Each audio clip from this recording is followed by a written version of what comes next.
High বন্ধুরা, আজকে আর একটা সুন্দর টেস্টি নিরামিষ রান্না করব। এক রান্নাতেই সব ভাত খাওয়া হয়ে যাবে, আর অন্য কিছু লাগবে না, চিন্তাও করা লাগবে না।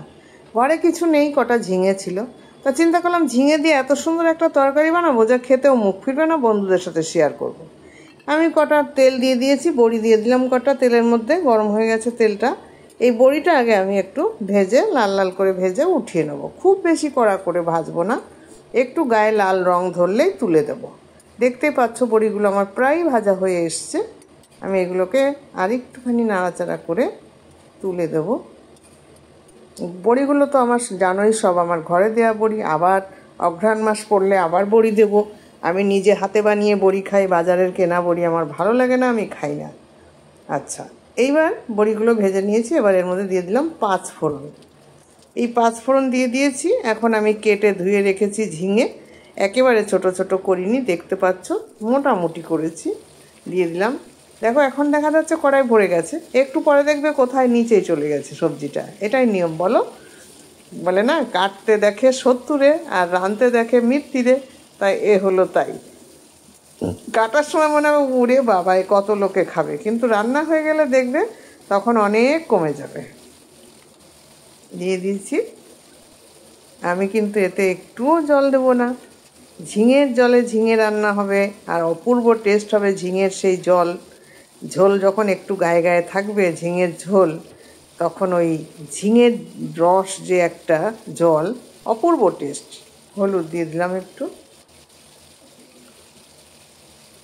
এবার দিয়ে দিচ্ছি অল্প একটু লবণ। লবণের হাতটা কম দেবে, কারণ ঝিঙে আমি বলেছি ঝিঙে লাউ এসব, তাই লবণ কম দিতে হয়। কুমড়ো দিয়ে দিলাম একটু সুগার ফ্রি,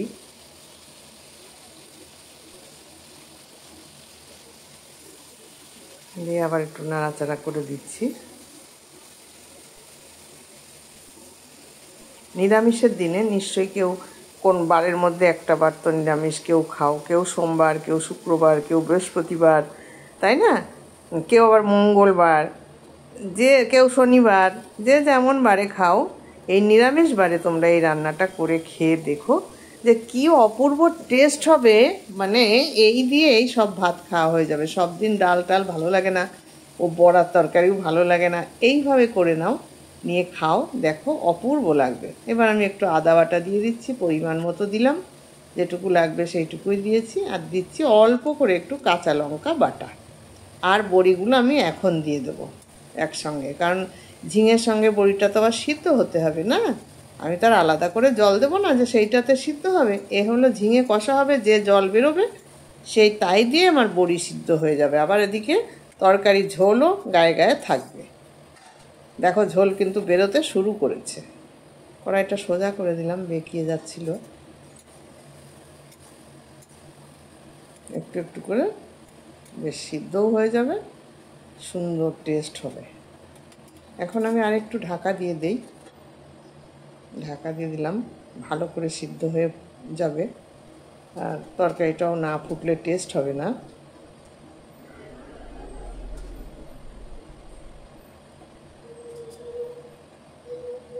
এবার ঢাকনাটা তুলে দিচ্ছি, দেখো কত সুন্দর ঝোল। দেখেছো আমি কি জল দিয়েছি? ও ও নিজেই ঝোল তৈরি করে দিয়েছে, কত সুন্দর হচ্ছে। দেখো বড়িগুলোও সিদ্ধ হয়ে যাচ্ছে, আবার এদিকে ঝোল হয়ে যাচ্ছে, আমার কোনো আলাদা ঝোল বানাতেই লাগবে না।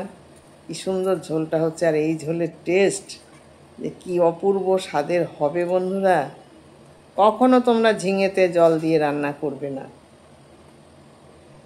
এবার একটু ঘি দিয়ে দিচ্ছি, রান্নাটা তো হয়েই এসছে আমার। রান্নার শেষে আর একটু ঘি দিয়ে দিলাম, কি যে টেস্ট বেড়ে গেল বন্ধুরা, হ্যাঁ দারুণ টেস্ট।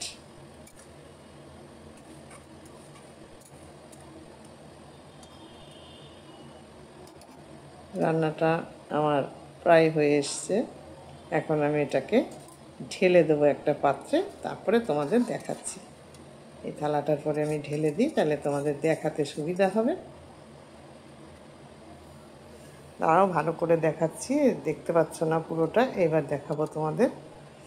দেখো বন্ধুরা, রান্নাটা যদি ভালো লাগে তাহলে তোমরা এইভাবে রান্না করে খেও। আর কেমন লাগলো এখনকার মতো আমাকে কমেন্টস করে জানাবে। ভালো থেকো, টাটা।